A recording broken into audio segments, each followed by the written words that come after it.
Welcome to online university website for learning. दोस्तों स्वागत है आप सभी का ऑनलाइन यूनिवर्सिटी चैनल में। इस वीडियो में हम कवर करेंगे करंट अफेयर के इंपॉर्टेंट क्वेश्चन जो कि करंट अफेयर के पार्ट से होंगे 14 फरवरी 2021 के लिए। जैसा कि आपको पता है जूनियर शिक्षक भर्ती आ चुकी है। अभी तक अगर आपने प्रिपरेशन शुरू नहीं की है तो जल्दी से कर दीजिए। लगातार आप सभी को यहाँ से जो करंट अफेयर के वीडियोज़ मिलते रहेंगे।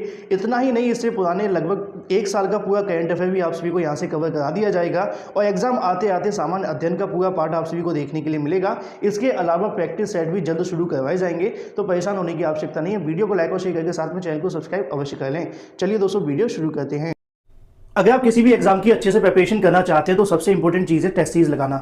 आप कितने भी कॉन्सेप्ट क्यों ना पढ़ रहे हो, जब तक आप टेस्ट सीरीज नहीं लगाते हैं आपकी प्रिपरेशन रहेगी अधूरी, क्योंकि टेस्ट सीरीज लगाने से एक्यूरेसी और टाइमिंग में बदलाव आएगा।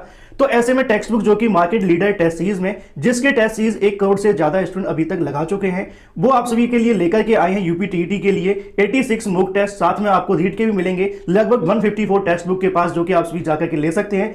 तो यूपी टीईटी के साथ में रीट की बेस्ट प्रिपरेशन के लिए आप टेक्स्ट बुक की टेस्ट सीरीज लगाना बिल्कुल ना भूलें। साथ ही यूपी की अदर वैकेंसीज के लिए यूपी लेखपाल के लिए 43 टेस्ट सीरीज मिलेंगी, जिसमें 4 बिल्कुल फ्री हैं। साथ में यूपी एसआई के लिए भी अगर आप प्रिपरेशन करें तो 61 टेस्ट आपको मिलेंगे टेक्स्ट बुक पर, जो कि 3 बिल्कुल फ्री होंगे। इसके अलावा आरआरबी एनटीपीसी 2020 के लिए 163 मॉक टेस्ट, साथ ही आरआरबी ग्रुप डी के लिए 170 मॉक टेस्ट मिलेंगे। इसके साथ ही आपको रेलवे, एसएससी, डिफेंस और 200 से ज्यादा एग्जाम के 12,000 से ज्यादा मॉक टेस्ट 1 साल के लिए मिलेंगे सिर्फ 299 में। मेरा कूपन कोड अगर आप यूज करेंगे OAS कैपिटल में 10 लगाएंगे तो इस पर आपको मिलेगा 30 रुपए का एक्स्ट्रा डिस्काउंट। पाइए, अवेल करने के लिए टेक्स्ट बुक ऐप इंस्टॉल करना पड़ेगा। ज्यादा जानकारी के लिंक वीडियो की डिस्क्रिप्शन में है, जाइए अभी अवेल करिए। सभी मॉक टेस्ट को लेने के लिए 299 में आप जा सकते हैं, जिसमें आपको 30 रुपीज का डिस्काउंट मिलेगा OAS 10 के साथ। बाकी अलग अलग आप बाई करना चाहते हैं तो जाइए लिंक पे क्लिक करिए और अभी अवेल कर लीजिए। तो पहला क्वेश्चन दोस्तों आप सभी के सामने आता है, कोबरा कमांडो यूनिट पहली महिला टीम शामिल हुई है। 4 ऑप्शन आप सभी के सामने, राइट आंसर आपको बताना है, ठीक है। तो ऐसे में आप लोगों को जानकारी के लिए याद रखना है कि कोबरा जो कमांडो यूनिट है वो किसकी है, वो है CRPF की। तो ऑप्शन नंबर बी इसका बिल्कुल राइट आंसर हो जाएगा। ऐसे भी कई बार आप चीज़ों को रिलेट कर सकते हैं और आंसर को सही कर सकते हैं, ठीक है। तो ऐसे में आपको याद रखना है CRPF की कोबरा कमांडो यूनिट में पहली महिला टीम शामिल हुई है। अब उस टीम की कितनी कर्मियाँ हैं, लगभग 34 आपको याद रखना है, 34, ठीक है। 34 महिला कर्मियों की एक टुकड़ी इसके विशेष जंगल युद्ध कमांडो बल कोबरा में शामिल किया गया है। इस टुकड़ी को जल्दी नक्सलवाद के विरुद्ध लगाया जाएगा। जहां पर अगर बात करें छत्तीसगढ़ के अंदर, आपको पता है कि नक्सल हिंसा से कुछ ऐसे जिले हैं जो कि प्रभावित हैं, दंतेवाड़ा, सुकमा, बीजापुर, अन्य इकाइयों के अंदर यहाँ पे इनको लगाया जाएगा। तो 34 आप सभी को याद रखना है। क्वेश्चन आप सभी से पूछा जा सकता है कि CRPF की पहली बटालियन की स्थापना कब हुई थी। तो याद रखिएगा 1986 इसका बिल्कुल राइट आंसर, 1986, ठीक है। 1986 के अंदर दिल्ली में इनको कहीं ना कहीं CRPF की बेस पे स्थापना की गई थी। तो बेस अगर आपसे पूछा है तो दिल्ली याद रखना है। स्थापना दिवस आपको याद रखना है, मतलब कि स्थापना कब हुई थी, 1986 में हुई थी। अच्छा, उसके अंदर टोटल संख्या कितनी थी, तो संख्या आपको याद रखनी है 88, ठीक है। 88 के अंदर मतलब 88 संख्या वाली CRPF की पहली बटालियन की स्थापना 1986 में दिल्ली के CRPF बेस में की गई थी। अब आप सभी को ये भी याद रखना है कि CRPF की एक सभी महिला ब्रास बैंड को भी उस समारोह के दौरान कमीशन किया गया था।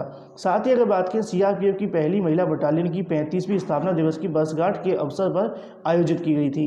अब आप सभी को याद रखना है कि कोबरा के बारे में बहुत बार आप सभी ने सुना होगा, तो इसकी फुल फॉर्म क्या होती है, commando battalion for resolution action, जिसको हम कहते हैं कोबरा। ओ फॉर ऑफ होता है, जिसको छोटा लिखते हैं स्मॉल में, ठीक है। जब आप कोबरा लिखा देखेंगे ना तो इस प्रकार लिखा जाता है कोबरा, ठीक है। तो सब कुछ तो कैपिटल होता है बट जो ओ होता है वो स्मॉल में आएगा। तो कोबरा की जो फुल फॉर्म आएगी C for commando, B for battalion और अगर बात करें R for resolution, A for action, ठीक है। इतना आपको याद रखना है। तो कोबरा बनाने के लिए इसके अंदर ओ लिख दिया था, तो ऐसे में आपको सारी जानकारी क्लियर हो जाती है। साथ ही अगर बात करें, कोबरा को खुफिया आधारित जंगल युद्ध संचालन के लिए वर्ष 2009 के अंदर CRPF के द्वारा स्थापित किया गया था, इसलिए भी आपको याद रखना है। तो इतनी जानकारी आप सभी के सामने काफ़ी है। अब सवाल आपसे पूछा जाएगा भाई CRPF की अगर बात करें महानिदेशक कौन है, तो AP माहेश्वरी हैं, जैसा कि आप सभी यहाँ पे CRPF की फुल फॉर्म भी देख सकते हैं, ठीक है। साथ ही अगर बात करें यहाँ पे अगर जो मुख्यालय कहाँ है तो नई दिल्ली के अंदर है। इतनी जानकारी आप सभी के सामने काफ़ी है। अगला क्वेश्चन आपके सामने आता है, 14वां अंतर्राष्ट्रीय बाल दिवस महोत्सव संपन्न हुआ है। 4 ऑप्शन आप सभी के सामने, राइट आंसर आपको बताना है। तो अंतर्राष्ट्रीय की बात की गई है, जब हम पहले इसका करंट अफेयर कवर कर रहे थे तो इससे पहले भी आपको बताया गया था। इससे पहले जितने वीडियोज़ हैं आप देखना चाहते हैं तो प्ले लिस्ट के अंदर आप जा सकते हैं, जिसका लिंक मैंने आप कमेंट बॉक्स के अंदर भी दिया हुआ है ना। तो आपको बताना है कहाँ किया गया। ऑप्शन नंबर C इसका बिल्कुल राइट आंसर हो जाएगा, बांग्लादेश के अंदर। बांग्लादेश का 14वां अंतर्राष्ट्रीय बाल फिल्म महोत्सव का जो समारोह वो देखने के लिए मिला है। तो ऐसे में कहाँ पे हुआ ये भी आपसे पूछा जा सकता है, कहाँ पे समाप्त हुआ है। ढाका में समाप्त हो गया है। समापन की अगर बात करें, समारोह के विजेताओं के कुल 12 पुरस्कार प्रदान किए गए हैं। बांग्लादेश के चिल्ड्रन फिल्म सोसाइटी, जिसको CFS हम कहते हैं, उनके द्वारा 7 दिवसीय समारोह के दौरान 37 देशों के 179 फिल्मों के विभिन्न स्थानों को दिखाया गया। तो ऐसे में आपको याद रखना है। अच्छा, अब पूछा जा सकता है कि कौन कौन से देश थे। तो याद रखिए, कार्यक्रम के दौरान बांग्लादेश के अलावा Bharat, Armenia, America, UK, Ireland, Japan, चीन की फिल्में दिखाई गईं। डच फिल्में अगर बात करें, जैकी उपजेन सर्वश्रेष्ठ अंतर्राष्ट्रीय फीचर फिल्म पुरस्कार से सम्मानित भी किया गया। बांग्लादेश फिल्म माटी the young talented boy film को कहीं की लोटी यंग टैलेंटेड अवार्ड की यहाँ पर सम्मानित भी किया गया है। तो ऐसे में याद रखना है। अब बांग्लादेश के बारे में थोड़ी सी जानकारी आप सभी को वैसे तो होगी, नहीं है तो यहाँ बता देते हैं। प्रधानमंत्री कौन है? शेख हसीना है, जैसा कि आप यहाँ देख पा रहे हैं। अगर बात करें राजधानी को लेकर, ढाका है, मुद्रा टका है। साथ में अगर बात करें राष्ट्रपति के बारे में, तो यहाँ पे आप सभी देखेंगे अब्दुल हमीद है। अगर मैंने राष्ट्रपति बोला तो याद रखना प्रधानमंत्री थे, ठीक है, कोई प्रॉब्लम नहीं है। अगला क्वेश्चन आप सभी के सामने आता है, विश्व दलहन दिवस मनाया गया है। 4 ऑप्शन आप सभी के सामने, और ऑप्शन के अंदर ही आपके सामने जो आंसर है वो लिखा हुआ है। तो कोई प्रॉब्लम वाली बात नहीं, थोड़ी सी जानकारी हम लेंगे, क्योंकि आपको ये ना पूछ करके पूछा जा सकता है कि खाद्य और कृषि संगठन का प्रमुख कौन है। तो आप सभी को याद रखना है, ठीक है ना। तो ऐसे विश्व दलहन दिवस आप सभी को बताना है। 4 ऑप्शन आप सभी के सामने है। तो राइट आंसर तो लिखा हुआ है आपका 10 फरवरी, ऑप्शन नंबर C इसका बिल्कुल राइट आंसर हो जाएगा। तो ऐसे में इसके बारे में थोड़ी जानकारी आप सभी को होनी चाहिए। संयुक्त राष्ट्र द्वारा 10 फरवरी को विश्व स्तर पर विश्व दलहन दिवस के रूप में मनाया जाता है। यह दिन संयुक्त राष्ट्र खाद्य और अगर बात की कृषि संगठन, जिसको हम कहते हैं फूड एंड एग्रीकल्चर ऑर्गेनाइजेशन, ठीक है, उनके द्वारा वैश्विक भोजन के रूप में दालों को, सूखी बीन्स, दाल, सूखी मटर, छोले, ल्यूपिन के महत्व को चिन्हित करने के लिए शुरू किया गया था। इस दिन वर्ष 2016 की जो थीम है वो भी आप सभी को याद रखनी है, न्यूट्रिशियस सीड्स फॉर अगर बात करें सस्टेनेबल फ्यूचर। इसकी जो थीम है वो रखी गई है इस बार की। तो ऐसे में आप सभी को याद रखना है। तो अगर हम बात करें इसके अंदर, तो ऐसे में कन्फ्यूज मत हो जाना। इस बार की जो थीम रखी गई है वो 2016 की थीम है। अब 2016 की थीम को ही 2021 में फॉलो किया जा रहा है। इससे पहले 2019 में भी यही थीम थी, कौन सी? Nutritious seeds for sustainable future, ठीक है। तो ऐसे में आपको याद रखना है। विश्व दलहन दिवस का इतिहास का आप सभी को याद रखना चाहिए। संयुक्त राष्ट्र महासभा ने 2018 में 10 फरवरी को विश्व दलहन दिवस के रूप में चिन्हित करने का निर्णय लिया। पहला WPD 10 फरवरी 2019 को आयोजित किया गया था। 20 फरवरी 2013 को संयुक्त राष्ट्र महासभा 2017 को अंतर्राष्ट्रीय दलहन दिवस के रूप में घोषित किया। तो ऐसे में आपको याद रखना है। अगर हम आप सभी से पूछ लेते हैं ऐसे में खाद्य कृषि संगठन प्रमुख का यहाँ पे अगर प्रमुख कौन है, ठीक है, तो ऐसे में आप सभी कहीं कंफ्यूज रहेंगे, सर ये कहाँ का क्वेश्चन आ गया। तो ये करंट अफेयर से रिलेट करके आपसे पूछे जाते हैं। खाद्य और कृषि संगठन के प्रमुख के बारे में आप सभी से पूछा गया, जिसको इंग्लिश में हम क्या कहते हैं? फूड एंड एग्रीकल्चर ऑर्गेनाइजेशन, ठीक है। तो नीचे आप सभी के सामने जो नाम है वो लिखे हूँ, पहले आप लोग यहाँ इमेज भी देख लीजिए।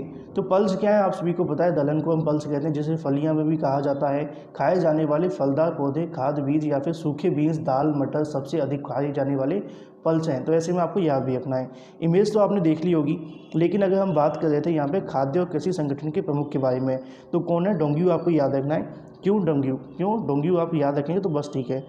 मुख्यालय कहाँ पे? रोम के अंदर। रोम कहाँ? इटली में है, ठीक है। स्थापना कब हुई थी?